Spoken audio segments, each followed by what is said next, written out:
قتلة الاقتصاد اسم أطلق على مجموعة تابعة للحكومة الأمريكية تقوم من خلالها بالاغتيال الاقتصادي للأمم. جون بيركنز القاتل الاقتصادي السابق قرر الاعتراف، فجاءت الحقائق التي رواها لتميط اللثام عمن قتل مثلا رئيس الإكوادور الأسبق خيمي رودولفس ورئيس بنما الأسبق عمر توريخوس، وكلاهما قتل في حادث طائرة مفتعل بتدبير من الاستخبارات الأمريكية بعد إخفاق القتلة الاقتصاديين في النيل منهما.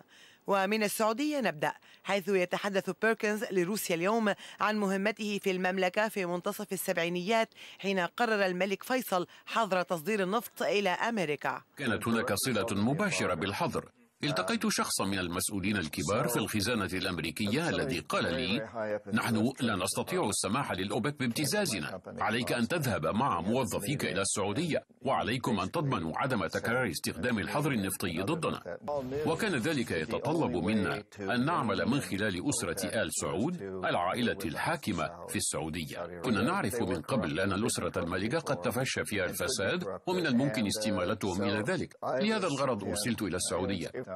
أنا لا أظن أنه كان يمكن عزل الملك فيصل عن طريق نشر شائعات حول مغامراته العاطفية، وربما لهذا وقع الاختيار على الاغتيال كوسيلة للتخلص منه. وهكذا قتل الملك فيصل. ومن السعودية إلى إيران، حيث يروي بيركنز كيف أرسلت أمريكا عميلا لوكالة الاستخبارات الأمريكية هو كيرميت روزفلت نسيب تيدي روزفلت إلى الرئيس محمد مصدق الذي دخل في اللعبة وجلب شه إيران رئيسا.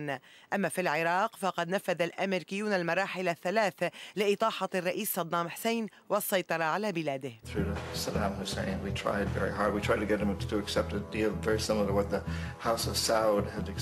Saudi Arabia, but he wouldn't accept it.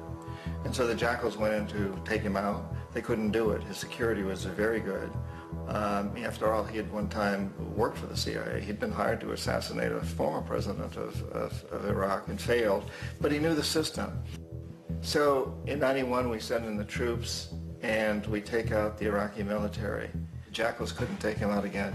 So we sent the military in once again, and this time we did the complete job and took him out, and in the process created for ourselves some very, very lucrative construction deals.